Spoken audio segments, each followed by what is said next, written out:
This is Writers on Film, the only podcast dedicated to books on cinema.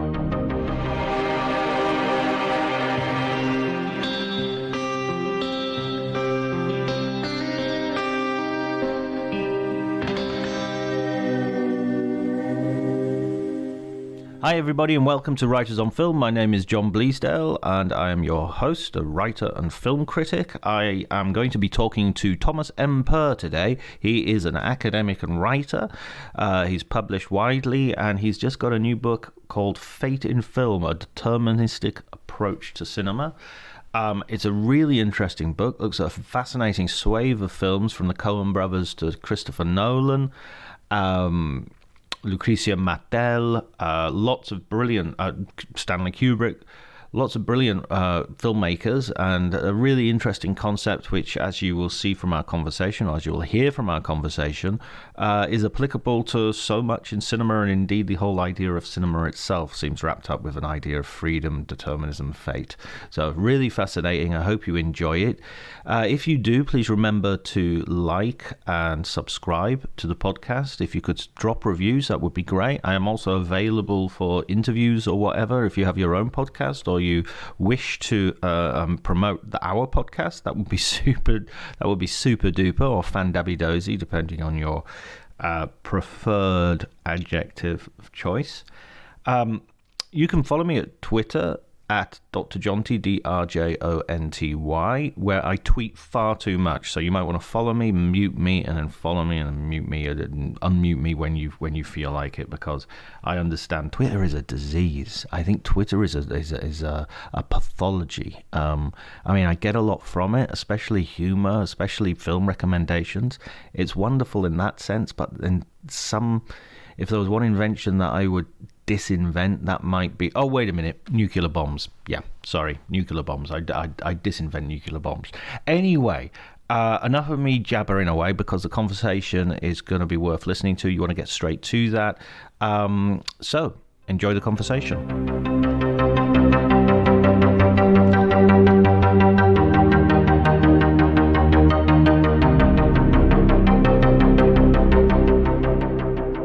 I had a similar experience to you, actually, because I'd been writing articles for different publications here and there, online magazines and so forth, for some years, and then kind of looking back on them, I realized that a lot of them, either explicitly or implicitly, had to do with this idea of fate or determinism, or characters' lack of freedom, or their delusion that they control their lives. And I kind of realized after the fact that I'd been writing about that, I guess kind of subconsciously for years. And that's when I had the idea that there might be a book here, because I just kept revisiting this idea. And I think the reason that I kept revisiting it is because, in my mind at least, it's so prevalent in contemporary film, especially contemporary genre film. And because you mentioned, the ending being the beginning. And as soon as you said that, I thought, the first shot of Midsummer and the painting, the sort of medieval looking painting that maps out the entire narrative, so that 10 seconds into the movie, you've kind of seen the whole movie. The whole narrative is presented to you as a still image almost, which just emphasizes that everything you're about to see is already there. It's already happened. Literally too, because the film is complete. The whole thing is wrapped up in a film canister. The beginning and the middle and the end they're all there. And this idea that we're experiencing a movie in real time, that false movement, because obviously what you're really looking at is just rapidly moving still images, and then that idea kind of dovetails with this theory or this fear that time itself is very much the same, that the past and the present and the future all essentially exist already now. And the movement through time that we perceive is ultimately an illusion. Yeah, yeah. I mean, you quote quite a couple of scientists in the book, and Brian Greene comes up as one of your sort of examples in terms of thinking about time and from a physicist's point of view. Mm. I find that really that's when I'm not reading about films or reading novels, then that's the sort of stuff I'm reading and being baffled by, but in a creative and enjoyable fashion.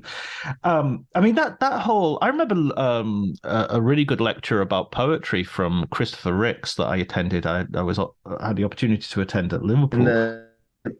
the way that film in in the films themselves, and then also just in the medium as a whole, Oh, I think really sorry, really Thomas. connects with. I Yeah. I think I lost you for a little while then.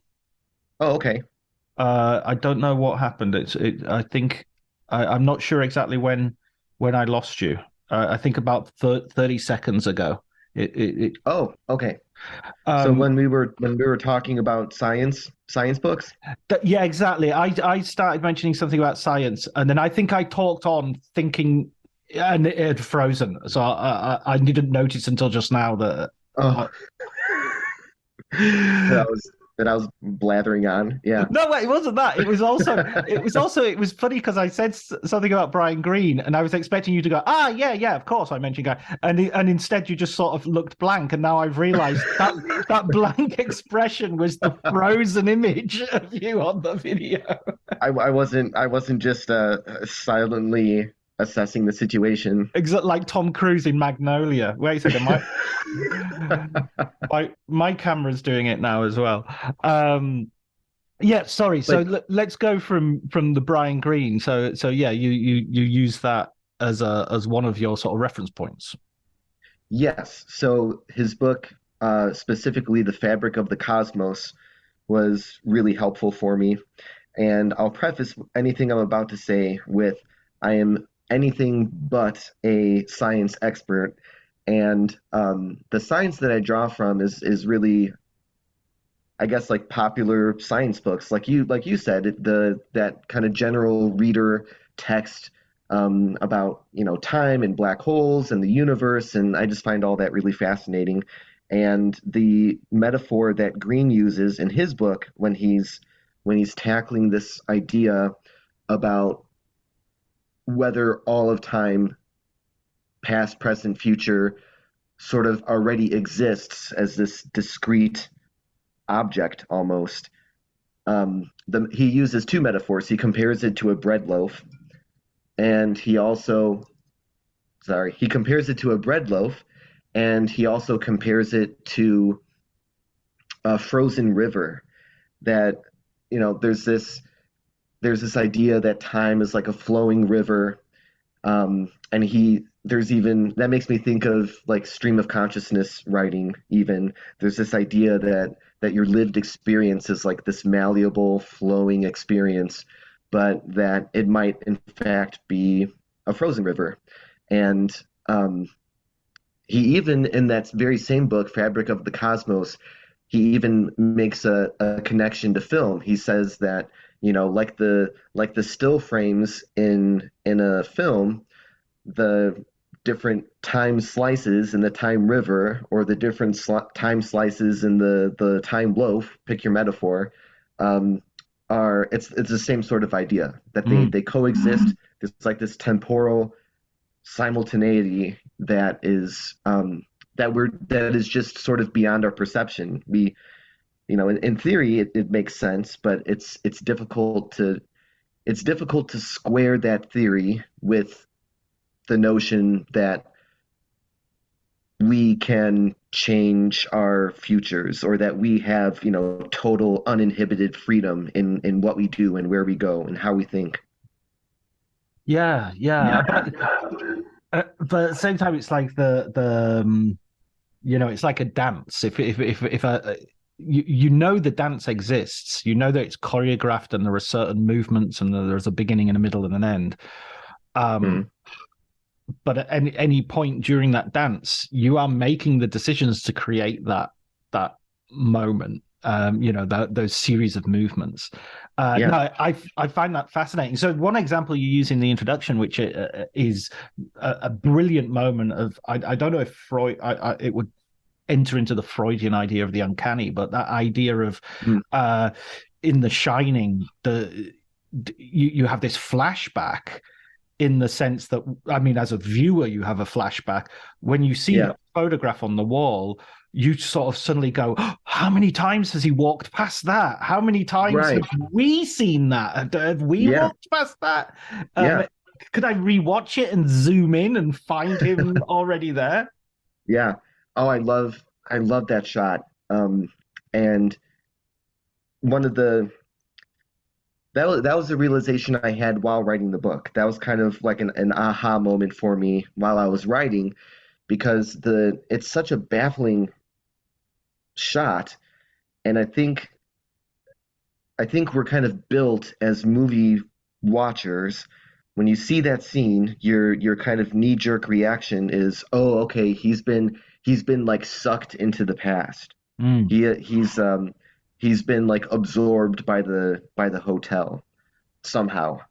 Um, but then, like you said, I think another possibility that is maybe less often discussed is the possibility that he's always been in the picture. That the whole time that they were in the hotel and all the time leading up to the hotel, and it's not like he was sucked into the picture. He was always in the picture, and if he was Mm. always in the picture, then like they say in the film, you've always been the caretaker. So he's that's kind of an interesting way I think that Kubrick um, makes the past and the future kind of feed into each other in a really interesting way. Absolutely. And I don't remember that. So I'm saying this, and this might well be a misremembering, but I have a feeling that that ending with the photograph was kind of like a really last minute addition to the process of shooting. I'm not sure. Do you remember if that's the case or? I honestly don't. I'm not Mm. sure. That would be interesting to know. I can't answer that question, but I do know that there was a cut sort of epilogue that showed that's like Wendy in the hospital, I think, and then she's notified by the authorities that they couldn't find Jack's body in the snow. I think Mm. Mm. was the thing that they cut.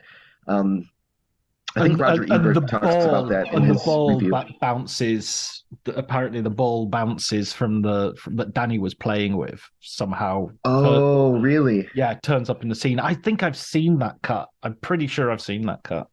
Oh, it exists. It's Oh out yeah, there. yeah. There's an extended version. I think they might have even released it sort of relatively recently with one of the anniversaries Hmm. that came up. I gotta check that out. And I would love to see it, but at least thinking about it on paper, I'm glad they cut it.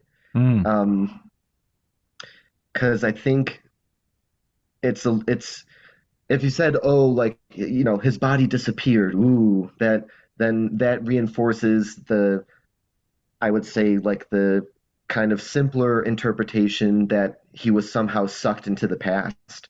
And I think that if there was the focus on whether or not his physical body is still in the present, it would kind of it would kind of go against this idea that maybe he's always been in the photograph. So I think the implications of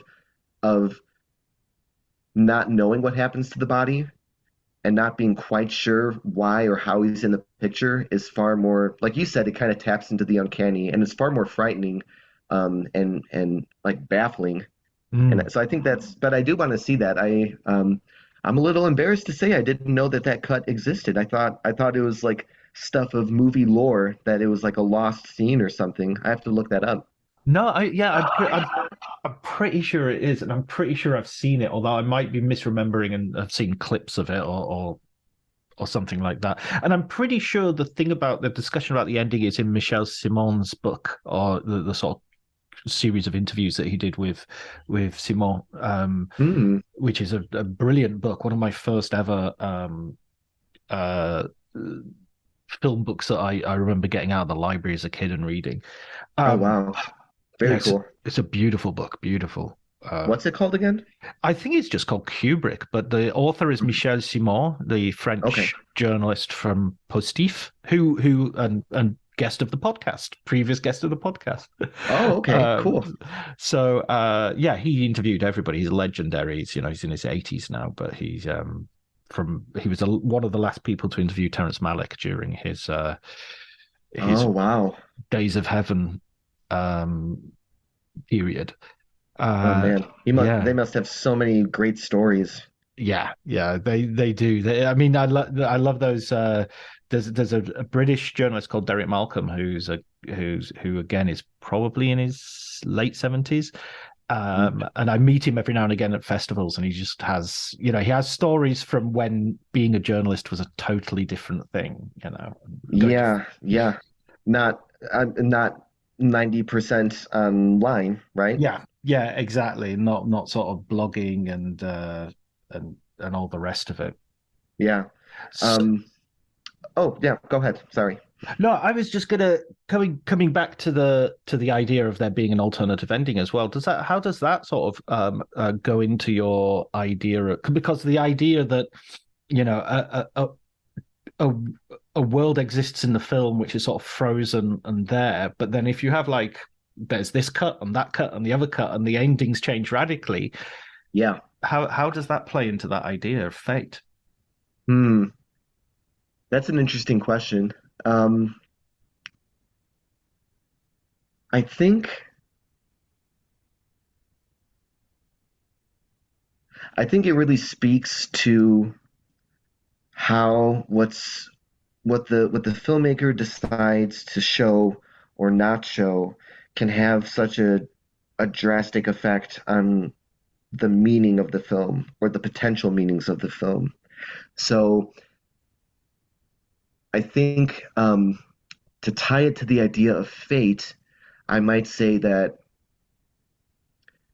the in this case, his decision to cut that final scene, um, I don't know, that the first I'm kind of thinking of like the director or the editor or whomever as like this godlike figure that they're having this control over you, the viewer, that if they leave the scene in, that makes you that sort of forces you to think a certain way about what the movie means. And if they take that very same scene out, that also affects in a very different way what you think the movie means. So I guess my convoluted response to that would be that it sort of emphasizes the control, like the deterministic control that the artist has over their audience in terms of what they decide to show or not show to you. I'm not sure Mm. if that makes sense. Yeah, no, it does. It does. It's absolutely. I mean, it it just seems to me that the whole thing like it seems to go against, and this is why I like I really enjoyed reading the book and I really enjoyed thinking about these things Mm, that the book provoked.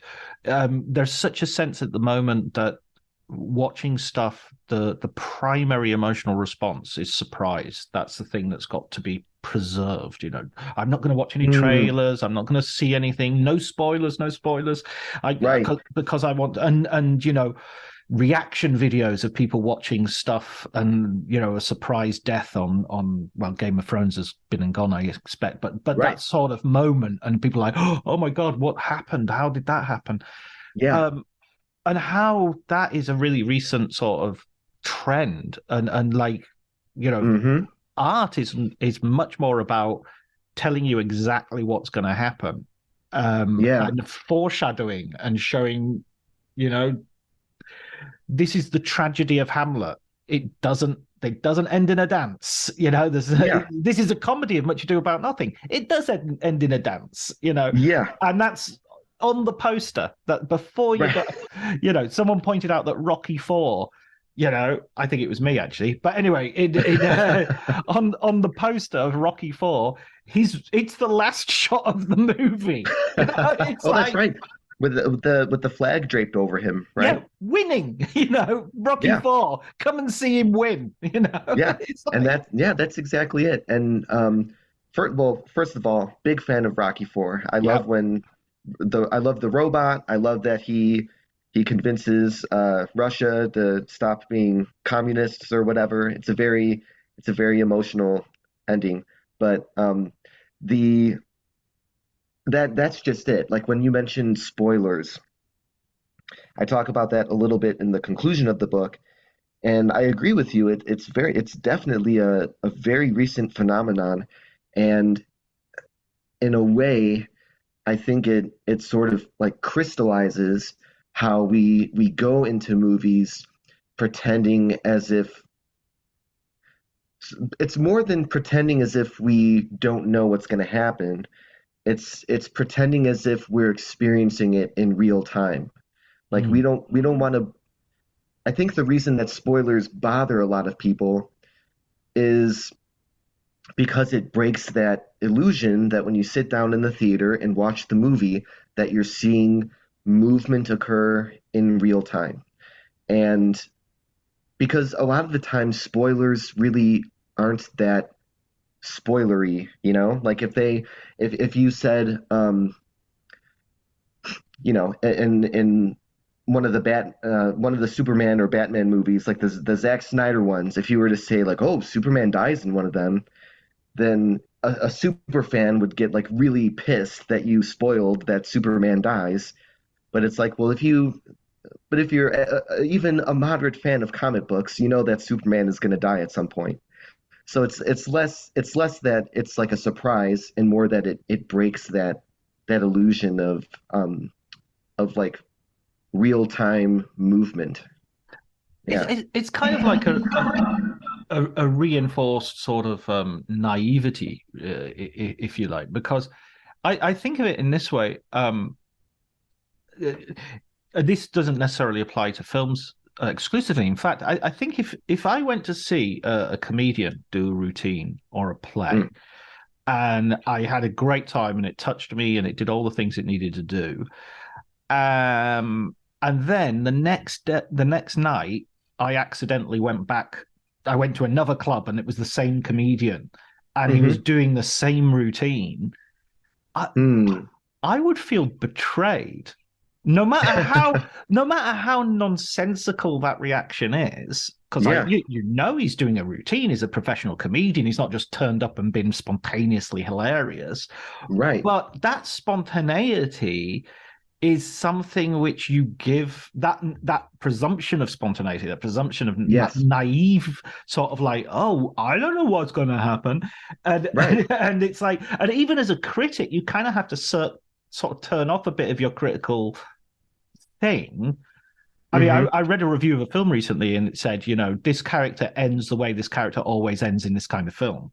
Hmm. And it was like a social realist film, and it's like, yeah, this guy's not gonna get onto a government trading scheme and be fine. Right. It's only Right. one way this is going. Um, Yeah. and it's kind of like I felt a little bit that the critic wasn't playing the game. It was like, oh, yeah, that's Yeah. true, but Yeah.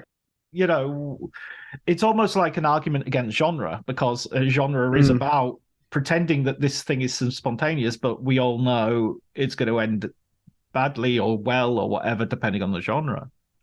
Yeah, for sure. And I think what you said about seeing the same, like accidentally seeing the same set again and feeling betrayed, that kind of reminds me of the remakes that I talk Mm, about that I write about in the book. Um, Specifically the carbon copy remake, where a director, to the best of their ability, tries to replicate as close as possible, shot for shot, an entire film. And so, like, I write about Gus Van Sant doing Psycho in 1998, and Michael Haneke doing Funny Games again in America in 2007. And I think it's kind of the same kind of the same idea because they're in both cases, I think both directors were very open in publicity, for example, and saying like my goal was to truly remake it shot for shot.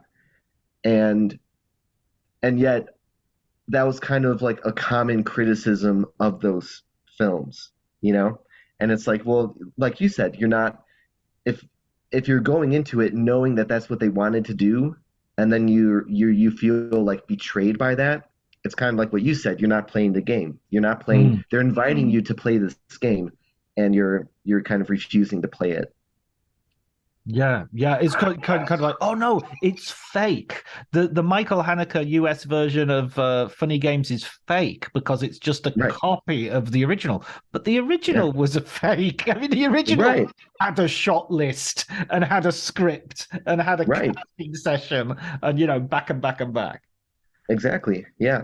And then especially Funny Games is especially interesting because obviously it has that notorious remote control scene.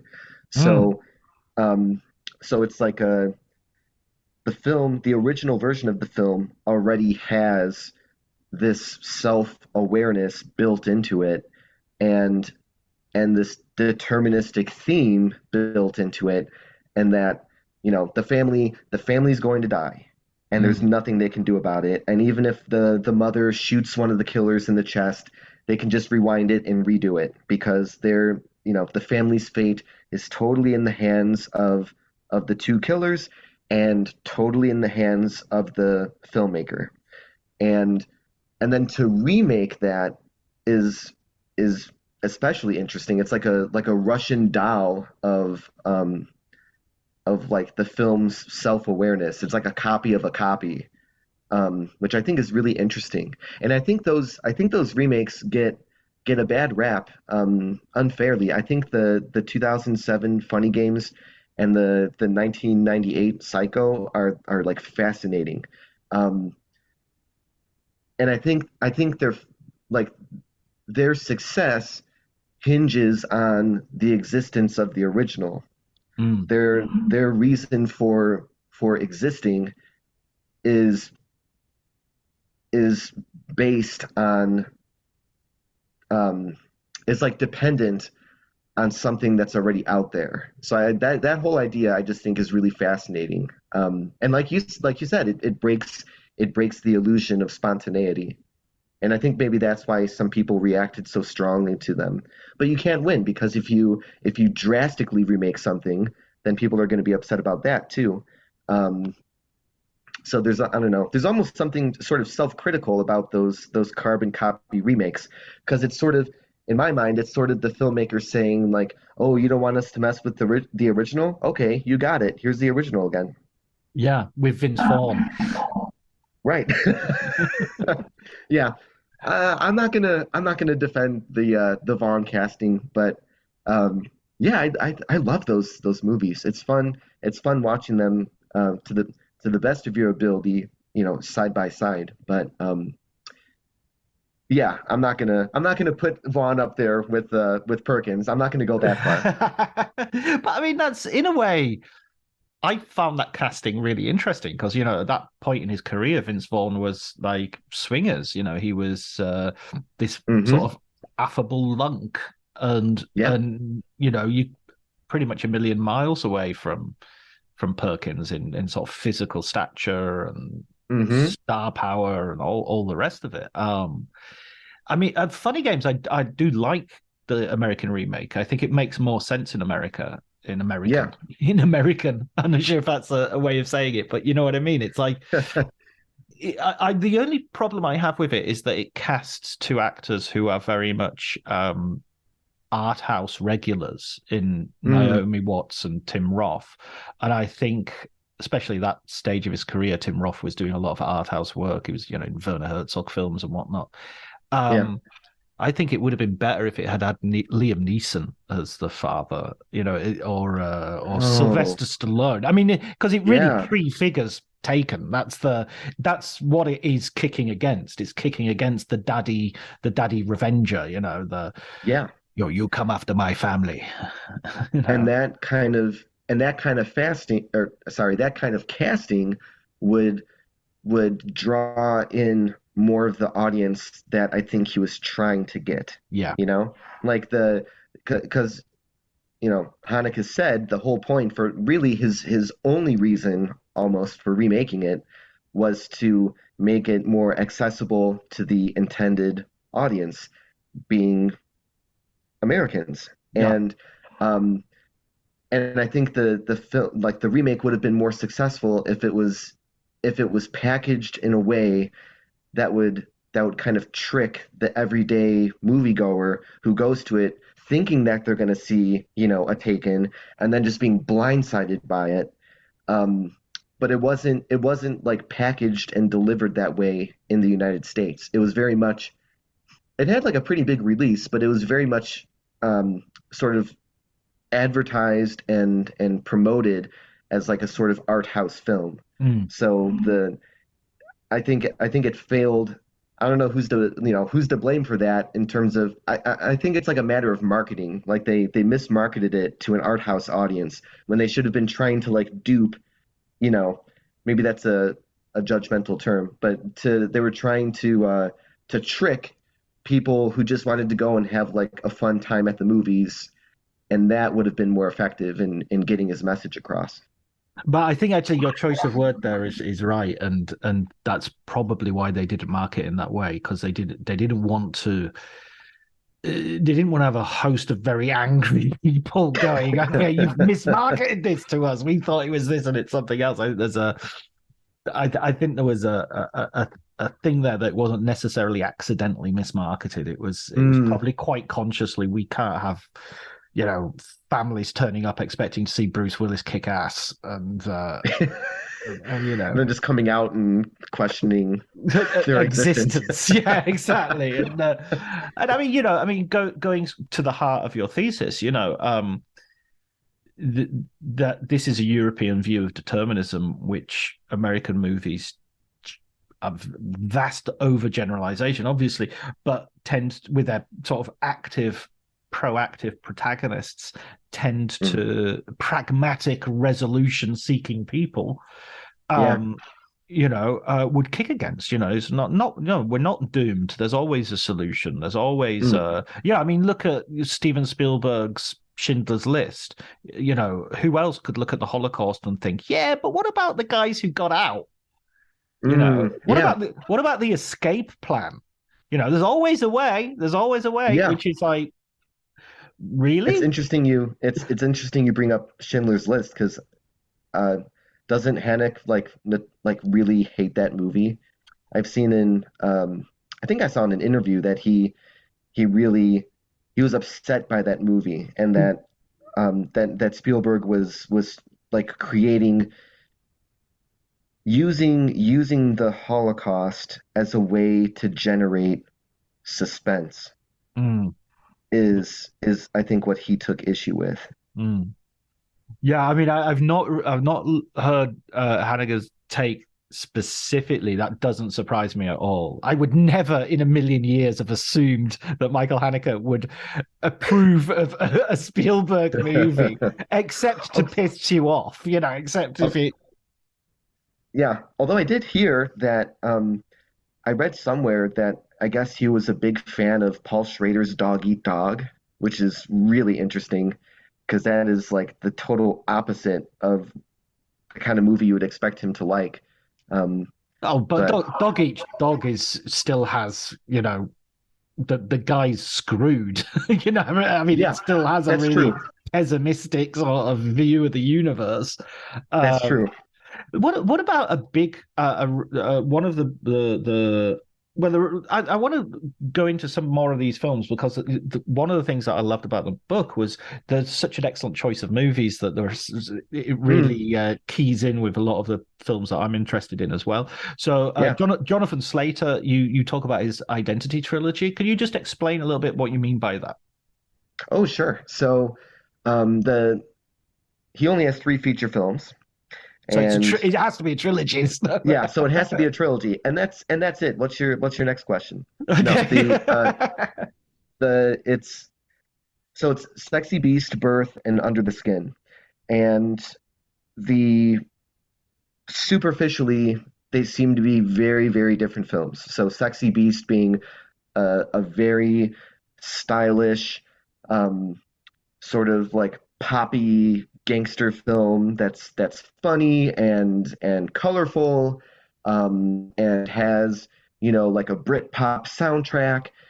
We've got Birth, which is this, very austere, melodrama about, reincarnation and these very like muted colors, um, and it's a very romantic movie also, I think. Um, and then and then Under the Skin being as far away um, from those as you can probably get. Under the Skin is closest to something like an avant-garde film, or even like a silent movie. Um, there's so little there's so little dialogue, or so the dialogue is almost like secondary to anything that you see on the screen. Um, and of course, there are three very different genres. So you've got the gangster film, you've got the spiritual melodrama, and you've got the abstract science fiction film. But the the through line of for all three of them is that, and what I really attach to and I think is really fascinating, is that all three of those movies in some way are about a protagonist who is trying to assume a new identity and fails to do so. And that overarching theme, I don't think is a mistake or a coincidence. I think it's something that Glazer is tapping into, um, to kind of comment on whether or not it was a conscious decision. I think it's a commentary on how it's impossible to become something that you're not, like um, or very difficult to become something that you're not. So like in Sexy Beast, um, Gal is trying to live the life of the retiree lounging by the pool, but inevitably he gets sucked back into his gangster life.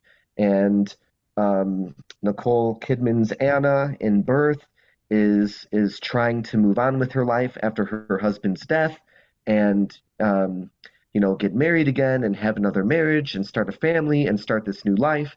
But she gets sucked back into her old romance when this boy shows up claiming to be her reincarnated husband. And then in Under the Skin, the unnamed alien, attempts to live the life of a human. She kind of ditches her mission of seducing and harvesting men, and kind of goes off the grid and tries to kind of plays with this identity of trying to be a human. And then that fails. They're destroyed, they're caught.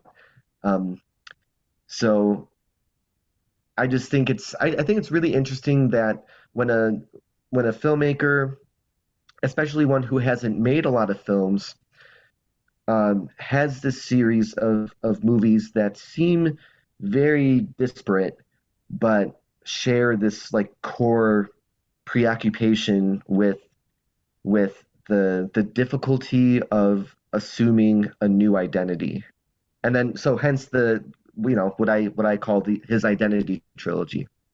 Yeah. I mean, that's so interesting. It's such and it just makes me think of so many other ideas in terms of how that relates to other films as well, and also Mm, to as Glazer as a filmmaker. So, for instance, other films, I was thinking of Unforgiven as being a good example of a film there where someone tries to carve out a new identity, and ultimately is like, no, you're always going to be an alcoholic and a murderer, and there's no way right. around that. Yeah. Um, but also, just as Glazer as a filmmaker seems really interestingly postmodern in that sort of way of sort of quite comfortably taking on projects which seem to be very close to previous projects that have been. So for instance, when he does Sexy Beast, it's really close to the British gangster movie, as typified by The Long Good Friday and Villain and all these films that we've had. But it really sits, it feels like it sits very. It's not in any way really trying to differentiate itself from them. It's like, no, I'm totally embrace that. Yeah. Birth feels like now we're talking about AI, like somebody has typed into an AI, a film by Roman Polanski circa Rosemary's Baby, and here, but telling this story instead. Yeah. And the same thing for Under the Skin feels like Nicholas Roeg's. They all feel like riffs off very specific films. It feels like Nicholas Roeg's Man Who Fell to Earth. Yeah, for sure. And I got a chance to talk to Scarlett Johansson after on the release of Under the Skin, and asked her, did you watch The Man Who Fell to Earth? As sort of David Bowie's sort of seems to be a little bit of that in your performance, and she hadn't seen the film, so it was. Oh, that's really interesting. So that made for. It's really interesting to sort of encounter filmmakers and people involved in cinema who for very good reasons don't spend as much time watching films as we do, because they're having way too much fun being film stars. That's fascinating. You're right, absolutely, that he very much is aware of sort of like the ancestry of the genre he's working in, right? And in many ways, respects the expectations of that genre. As strange and challenging as Under the Skin can be, it has the creepy music, it has the scary harvesting scene. Sexy Beast has the big complex, clever heist. Birth has, Birth has sort of like the like strange family dynamics that you would see in, like you said, like a Rosemary's Baby. So I agree. I always find or it even just like the haircut of the Mia Farrow haircut. It's absolutely and how they explore motherhood and marriage, and the sort of the husband who has maybe ulterior motives, and it's all there, but but he plays with it too. So I like that. I think that's something that I love about genre films, is when filmmakers kind of they decide to play in that sandbox, but they also mess around with it too. So they got like one foot in tradition and another foot in just like breaking the rules in that tradition, while somehow still honoring those rules. I mean, another film that sort of keys in with this idea of fate as well, and does a similar thing to what you're describing, I think, would be No Country for Old Men, the Coen Brothers film. Because again, if you're the jaundiced critic watching that, you're thinking to yourself, okay, this guy's not gonna survive this movie. There's no way he's surviving this movie. Right. And so, the whole of the pursuit is based on doom, Yeah. But then the play that's a great example. The twist and the play that you're talking about is that final confrontation that you're expecting happens off screen, and you just come across the aftermath. It's like you want to follow these two stories, but there's no inevitability that you're going to actually swap over to them at the right point. You're going to be following the wrong guy when this happens. Right. Yeah, I love that. And I love speaking of like bucking those expectations of like the chase film, that Anton Chigurh just like he just wanders off, and there's no, like you said, there's no big showdown. You might expect the the big confrontation between him and the Tommy Lee Jones character or whatever. Um, but no, I mean he gets in a car accident totally by accident, uh, total coincidence, and wanders off, and then that's it. He's gone. Um, and but like you said, that in many ways that's a film that is just embodies the genre too. It Mm. has so many um it's full of so many like unbearably suspenseful set pieces that if you're a fan of the chase film or if you're a fan of the drama, there's plenty of stuff in that movie that you would just like eat up Oh because yeah. it like captures exactly what you would want from that genre, but then also kind of pulls the rug out from under you in other respects. Yeah, Tommy Lee Jones is a policeman on his last job, and Right. he's going to retire, and it's sort of so weird to see him actually retired. So, I mean, that's the last scene. The Right. last scene is Yeah. him going, "What are you going to do today?" I don't know. No, I'm not a policeman. I had a dream last night. I've got Yeah. time to tell you about this. I'm not going anywhere. So, Yeah. and that I think that the surprise of how that film ends is totally earned by the fact that you've seen Anton go on, and so when you're watching Tommy Lee Jones, prattle on about the dream. I mean, I Mhm. love that scene, but that's what he's Yeah. doing. You're the genre person inside you, the seasoned watcher of this kind of film is waiting for Hmm. the telephone to ring because someone's Mm. going to ring and going to say, "Hey, you know that guy you were looking for? We just got a call in on the radio." I don't know Right, right. why they're suddenly from New York and New Mexico now.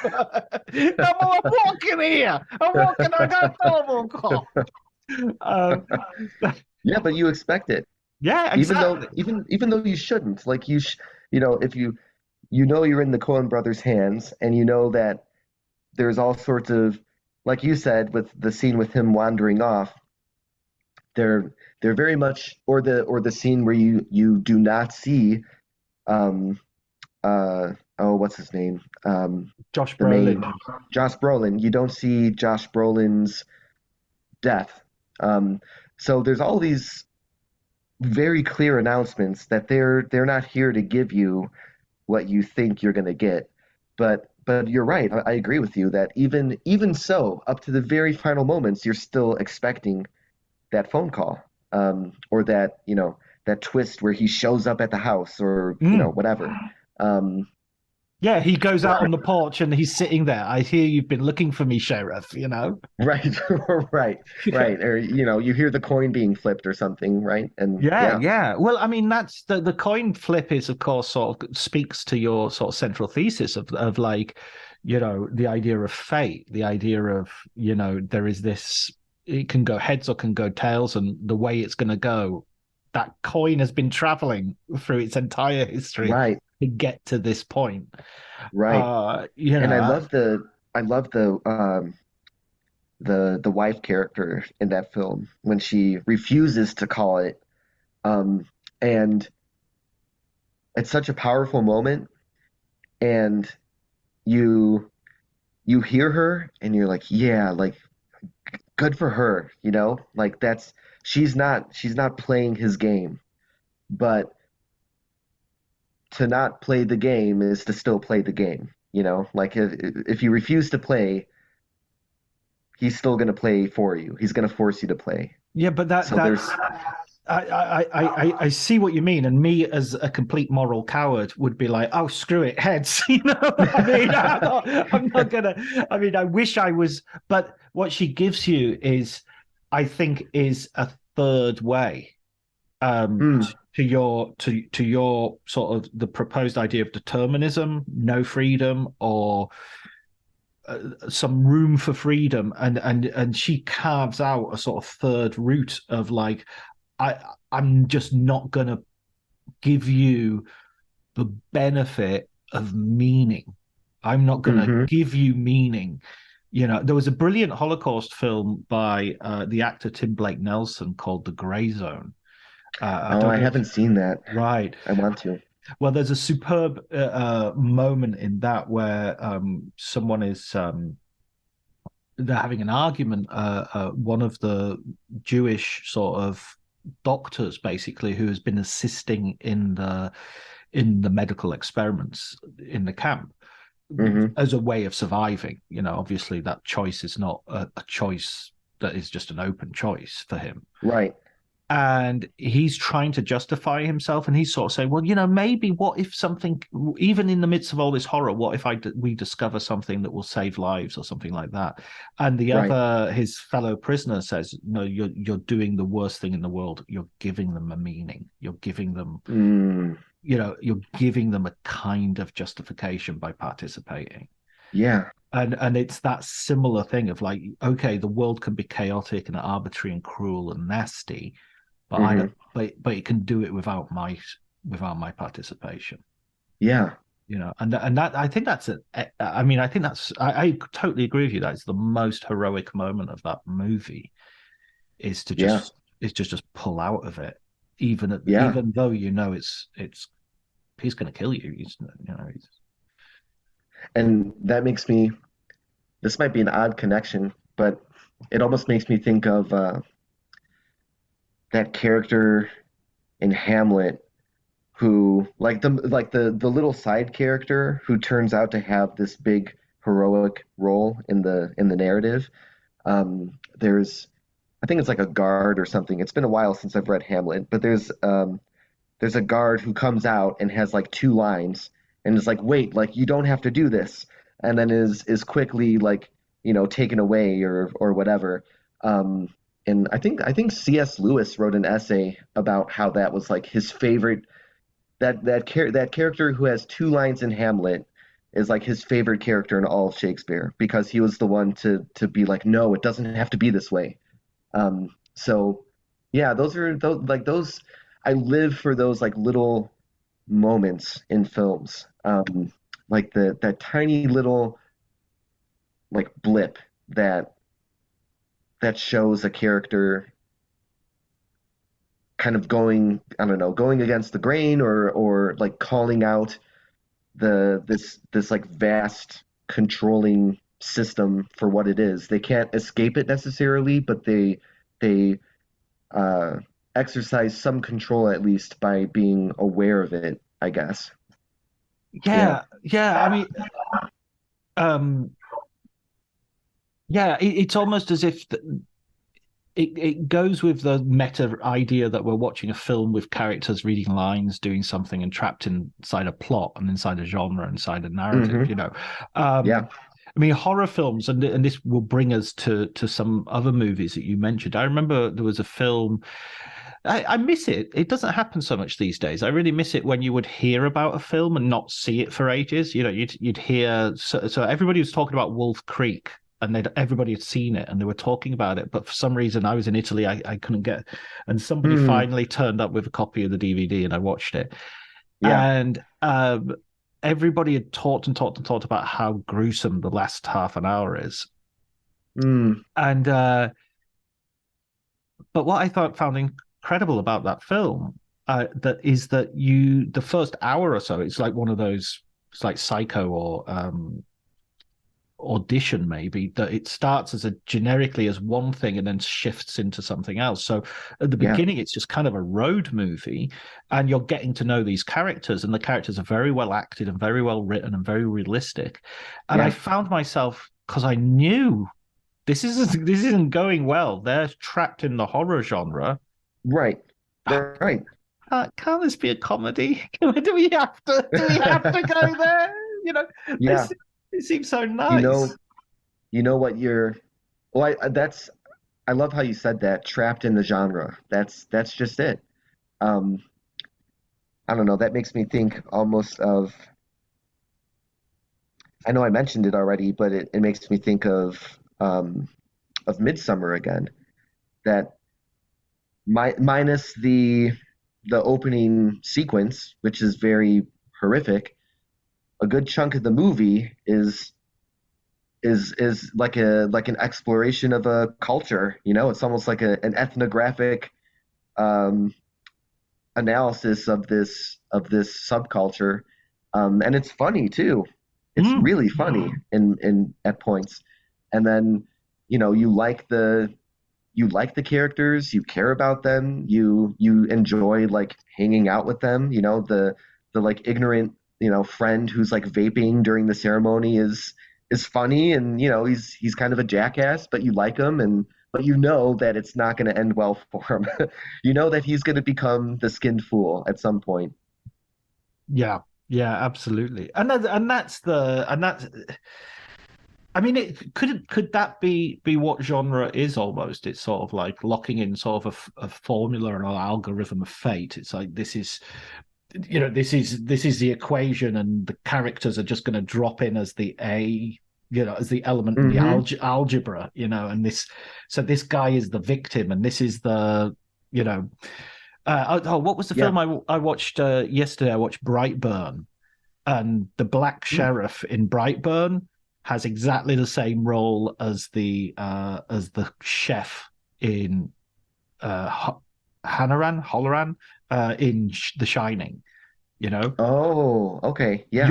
this black guy is just turning, and the fact that he's black as well, I don't think is coincidental. I think there's a Yeah. sort of like the sacrificial sort of Yeah. aspect of it, and it's sort of like this guy is going to show up 2/3 of the way through as the I'm here to rescue the situation, and whack, Right. he's And then immediately yeah, die. Yeah. spoiler for he's a blood bag just heading Yeah. for his execution, and it's that same sort of idea of inevitability. So it's like the guy in Star Trek realizing he's putting on a red shirt. It's like, ah, shit, I guess Right. I'm this guy. Yeah. Well, I think that's a beautiful way of putting it. It's this equation, and these characters are just being plugged into this equation. Um, and Because you mentioned Kill List and the Ben Wheatley film, and that yes. is almost it's very similar to Midsummer. I'd love to hear more of your thoughts on that film. Oh yeah, I love Kill List. It's Kill brilliant, List isn't it? was It is, and it's one that I'm glad I went in fairly cold. Um, I knew that it was like a crime film with like maybe some horror elements, and that's really all I knew. And it just blew me away. And I think like the folk horror genre is especially like fertile territory for this idea of people just being plugged into an equation. So like I forget his name, but the main character in Kill List, you could, once you see the whole movie, and speaking of spoiler alerts, here comes one, but in once you see the whole thing, you realize that he's always been that person. He's always been set up to be the one to sacrifice his family. And there's that amazing scene towards the beginning where um, he's kind of having like a play sword fight with his family, and I think his son.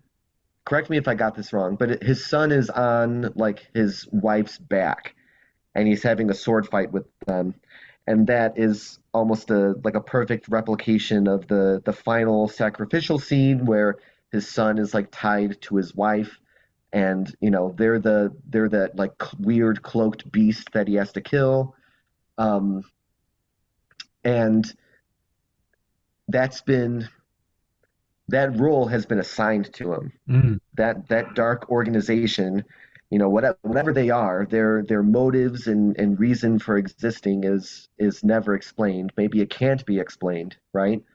Um, but they've been orchestrating things sort of behind the curtains throughout the whole film, and his role was always going to be the one to kill the hunchback. I think it's called the hunchback. He was always going to be the one to kill the hunchback, Yeah. and and just like that, I would connect that even to, I write about Hereditary. Um, from the very beginning, Peter, the brother character, was being forces beyond his control were at work arranging things very specifically so that he would become, the reincarnation of his sister. Um, Mm. and or because we were talking about like folk horror, even in like The Wicker Man, Mm. the cop was brought to this island and for the sole purpose of becoming this sacrifice. And there's absolutely nothing he could have done about it to escape that role. Um, but yeah, Kill List is brilliant. And talking about like playing with genre too, because that's one that has almost like a almost like a 180 from like grimy crime drama to folk horror, like in with a snap. And but somehow it works. It's startling, but it works. It doesn't feel like a trick. And I'm Mm. not quite sure how Ben Wheatley pulls that off, but it's very impressive. I'd argue that there's also in his choice of editing, his choice of performances, the way the performances are, it plays out at the very beginning almost like a Mike Leigh film or a Ken Loach film, Yeah, and they do movies which you would I think wrongly would be categorized as sort of outside of genres, and social realism is sort of like of course social realism is its own genre, it has its own markers. The fact that Kill List can kind of do that, and at the opening, that the scene of him and his wife arguing, the party could yeah, easily be from a Pinter, could easily be from yes, some sort of British TV Mike Leigh Abigail's Party sort of thing from the 70s or 80s. It's just very yeah, naturalistic, it's very the kind of, documentary almost. The yeah, cutting is really off-puttingly unprofessional, if you know what I mean. It's not yeah. smooth. It's not a movie. It's not a slick crime drama. And, and It, and then it goes into that, and then it goes into the horror. So it's sort of like, yeah, it's like three movies. You're totally right. and by It's far the almost like best thing he's ever done as well. It's like, agreed. And the the kitchen sink stuff in the beginning is mm, fantastic. And I love isn't like the opening scene and the first shot is like in medias res where yeah, it's like mid argument. And I think the first line is the wife like screaming into the camera like there is no fucking money. They're having this big like and like the marriage might end argument, and we're just like thrown right into this thing. Um, yeah, yeah, exactly. And it's brilliantly innovative in the sense that I love films which start with something really big like that, where you don't even know who are these people, whose side am I supposed to be on, who, right, I've not been introduced. It's sort of like it's an unwarranted intimacy that's being forced upon me. I should right, I should be get to know these people before I get to this level of naked honesty. right. Yeah, yeah, yeah. It's really off-putting, and it's really brilliantly keeps you constantly um off-put. Yeah, Is that a way I can say it? I think so. I think that works. Okay. Um, What about there's another film that I want to do, and I know we're coming towards the end now, so I'm very aware. I'm just so aware that so much I want to talk about in terms of this book oh, and in terms of I'm these happy to keep ideas. talking. Yeah. But on a sort of another, if you like, another sort of level, a a filmmaker who you mentioned in your book, Christopher Nolan, of course, has I mean, with The Prestige, with Tenet, you talk about Hmm. in terms of him playing with time, in terms of him Memento, of course, plays with time by going backwards. The Right. Prestige with the doppelganger. These all seem to be, I mean, he famously has syncope. His company is sort of a Esca style labyrinth. Is the Right. he seems to be absolutely obsessed with fate as well, and the inevitability of having to fulfill certain roles. Yeah. I think so for sure. Yeah, Tenet was really fun to write about. I have very mixed emotions about that movie. I like love bits of it, and I really, really don't like other parts of it. But I do think that the central, I love like the centerpiece chase Mm, where the two timelines kind of merge, and I think that the car chase is playing forwards and backwards at the same time, and like the forward moving version of the car chase wouldn't be able to occur without the simultaneous backward moving version of the car chase. So again, it's like the past feeding into the future feeding into the past, and they rely on one another in order to exist. Um, which is I think that scene is brilliant. Um, and I'm glad you mentioned the maze because that's another image that I kind of keep returning to whenever I try to like articulate my thoughts about the book and about certain movies. Of course, there's the hedge maze in The Shining, mm. and there's this sort of like part of the genesis of the book, and I talk about it in the introduction. Is I kept returning to this idea of the maze and how that sort of embodies this idea of compatibilism being, you do have freedoms sort of, but within certain constraints. It's like walking through a maze. You can, if you reach a T junction, you can go left, you can go right. There's some freedom there, but you can't go straight. Right. And the wall in front of you is like the deterministic, element to the choices that you can make in life. And I can't take credit for that. That's something I remember a philosophy professor of mine talking like using that metaphor when explaining compatibilism, and that memory which really stuck with me from school, when I made the connection between that memory and the central role of the hedge maze in The Shining. That was kind of one of the initial like yes light bulb moments where I was able to start pulling these threads together of these different movies.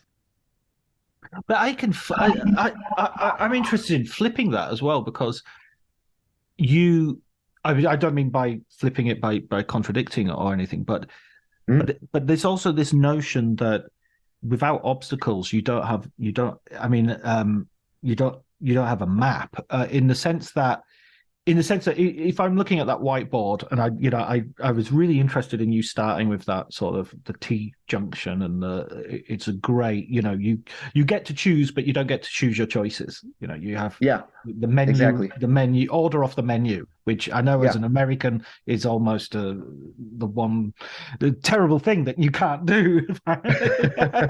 No, you can't. You can't. Yeah. um, the uh so but imagine a whiteboard in which or imagine the maze in The Shining, and he's looking down and there's no maze and there's just two people in a sheet of white.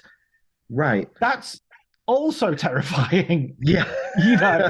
I mean, like, okay, you've got left, right, you can't go ahead, but the obstacles are giving you direction. They're giving you something to kick against. They're giving you some Yes. way of gauging where we are in time. Going back to the Brian Greene idea of time from a sort of quantum level, the heat death of the universe, at the end of the universe, it's when there won't be two atoms close enough together to communicate information. And at that Mm, point, there's no such thing as time. Once you don't get an yeah. interaction, once you don't get an exchange of information, then time has effectively stopped because Yeah.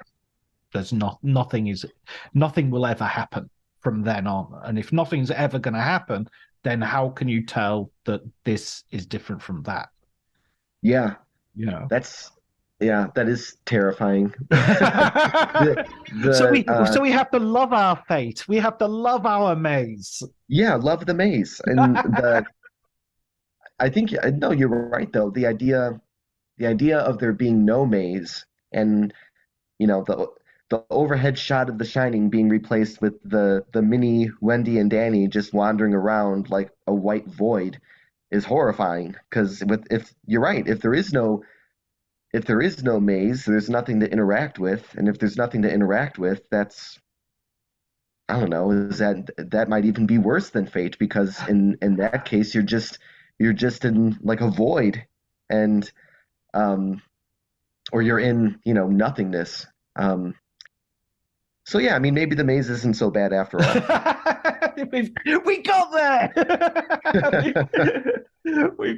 We've managed to make fate and doom into something actually is not too bad. Well, which is let's. Well, I think you might have quoted it in your book, Albert Camus, talking about the myth of Sisyphus, Yeah, and saying, well, on the bright side, he's got something to do. right. Yeah, exactly. And there's a heroism in continuing to do it, Yeah, yeah, and choosing to continue. Well, I don't know. It's not really a choice, but in performing the thing that you're forced to do with like honor and dignity, that there's a beauty to that. So, yeah, I do talk about that in the book, and I connected to uh, Scorsese's After Hours. right. Um, Yes, another and another brilliant film. yeah, oh, I love it. I love Mm. After Hours. But yeah, I mean, uh, like Sisyphus rolling the rock back up the hill, Paul Hackett goes back to work and turns on the computer, and he gets back to it. And Yeah. there's a kind of heroism to that. I like to think though that the minute that shot, well, I mean, you mentioned it that he sort of disappears from the shot, but it's Yeah. almost like the minute he's like 10 minutes later, he's in the bathroom sleeping on the in the queue in the bathroom, giving like, oh, no way I'm going to be able to work all day, and then Yeah, this was a mistake. today's going to be a nap day. Yeah, he's sleeping at the desk. That's funny. Brilliant. Listen, Tom, let's have a recommended book from you. Yeah. So like many of your previous guests, I'm going to cheat horribly, and I'm going to give three, if that's okay. That's fine. Um, so, and I've got two that were very influential in terms of my writing of fate and film, and Mm. so I've got Pippin's Filmed Thought, which is I think I haven't read a ton of philosophy on film books, but a pretty good amount, and I think that's the best one I've ever read by far. He has this brilliant analysis of Cirque's. Is it All That Heaven Allows? Is that Yes, the yes, title of that's Cirque film. film? Yeah. So that's one that, just in terms of like exploring the intersections between film and philosophy, I think that one is just fantastic. Um, Maureen Foster's Alien in the Mirror was very helpful for me when I was writing the Glazer chapter. And that whole book is about almost exclusively about Under the Skin, and I love Under the Skin, so I just ate that book up. Um, and then a book that I just had fun reading, um, not really connected to any of my writing, is American Twilight, and it's a collection, and the subtitle is The Cinema of Toby Hooper, and it's like a reassessment of Toby Hooper's work. Um, and there's a little bit on Texas Chainsaw, but 98% of the book is on his other movies. And uh, I love like the underdog um, interpretation, like reassessment of some of these directors' work. Because when you look at someone like Toby Hooper, you're like, oh yeah, he made, the best horror film ever, possibly, and then like never did anything remotely close to that ever again. So he's kind of written off. But that collection is I really loved reading because you have writers defending like The Mangler, his movie about like the killer laundry machine or whatever, right? And I love when people reassess stuff that's sometimes written off as just like garbage. um, and saying like, well, wait a minute, maybe there is something else here that's going on that's interesting and worth talking about. Um, and when I finished reading the chapter on the Mangler, I was like, huh, maybe the movie really is about like worker exploitation and and all this other stuff. And um, anyway, it made me look at his work in a different way, which I love because he's one where a lot of his stuff is kind of written off post Texas Chainsaw. But Does it have a chapter on life force? yes, there's a chapter on Life Force, um, as like a as sort of like his that's his Hammer film Right, basically. right. And I think he's even called it that himself. Mm. Uh, and then there's chapters on like his last one, Jin. Right. There's a whole chapter on Jin. So yeah, just it made me want to go and watch Jin, which I thought would never happen. So if a book can do that to me, I think that's pretty impressive. I'm quite fascinated by these film directors who the trajectory of their careers, are very sort of marked. I'll give you another example. Would be someone like William Friedkin would be someone who has had Yeah. that sort of 1970s was huge and then couldn't get arrested for and then made sort of fairly disappointing films and now has had something of a resurgence. Who's the other? Mm-hmm. Oh, in Italy, Dario Argento sort of, Mm, couldn't seem to put a foot wrong for a decade. And yeah. then somehow kind of, I don't know, just completely seemed to lose it. Yeah. I mean, I know that some people say his last one is supposed to be something of a return to form, but it's like, it's like waiting for the good Bob Dylan album in the 80s. It's just like, Right. it's just not good. Even if it, our definition of good is going to have to change Right. Right. if we're not going to be really disappointed. Friedkin's a really interesting one. I know one that I know that like he thinks is a very good film, and a lot of people don't think it is, but it's been reassessed some in the past maybe decade or so, would be like Cruising, Mm. um, which is certainly a very problematic film, um, but a really fascinating film. So I like yeah, I like a good fascinating failure. Those are always a lot of fun. And I really like Cruising. I'll stand up for Cruising. I think it's good. yeah, Um, Cruising's good. It has that's another one that has a very strange kind of like baffling ending. yeah, yeah, yeah, absolutely, absolutely. Yeah. A little bit of him sort of rehearsing or redoing his French Connection ending, which seemed to be something that he could never get over. I think Hmm. Live and Die in L.A. has a similar sort of, you know, has one of those endings where he kind of, spoiler for Live and Die in LA, he kind of kills off his main character in a really surprising way. Sort of Yeah. preempts your expectation. Yeah. Yeah. To Live and Die in LA and then Cruising both have the like the new protagonist very like moodily wearing sunglasses, right? Yes. Isn't that kind of Yeah. the image? Um, yeah. I love when directors just like shamelessly embrace redoing the same ending over and over. Like I love that Paul Schrader has copied the ending to Pickpocket at least 3 times, and I think that's great. I don't I just think that's fascinating. I love when you can tell they're like obsessed with it, and like you go. I went into the card counter and I was like, I wonder if he's going to do a riff on the pickpocket ending with this one, and he did, and it wasn't surprising, but I loved it, yeah, that's It's like their their font. obsession. Yeah, Yeah, yeah, exactly. exactly. Yeah. Yeah, It's all the little signature at the end, a little flourish as they finish their work.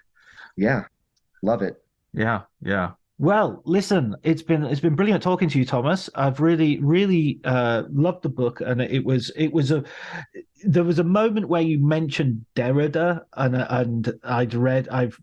I've been to the temple of high postmodernism, and I shriveled at the naming of the one who must not be named, and I Oh thought, yeah. oh no, where are we going, where are we going? Please. Yeah. But you managed to talk about really interesting, complicated ideas, but in a way which is very, very accessible and very and just made me want to go and watch these movies again. And as you can tell from this Mm. conversation, made me think of Yeah. other movies you could apply those ideas to. Yeah, for sure. Yeah, well, thank you for your kind words, and that means a lot. And I had a blast talking. So yeah, thanks for having me.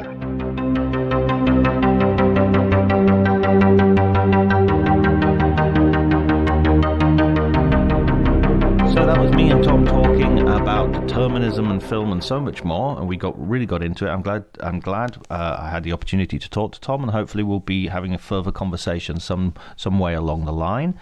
We're coming up to our 100th episode. We're episode 95, I think, at the moment. So hopefully, as we go forward, hopefully we're going to have some exciting guests leading up to the 100th, and then loads of exciting guests afterwards as well going forward.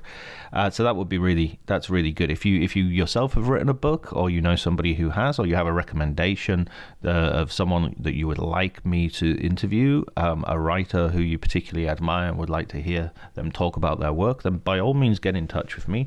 The Twitter account that I have is open. The DMs are open, or you can email me you can email me drjohnty, drjohnty @gmail.com. Okay, thank you very much for the support you give. I really appreciate it. I have some great people out there: Andy English, Kai Ross, some brilliant Italian listeners like Andrea. Loads of people. So thank you so much for all the support, and I will talk to you next week. Take care.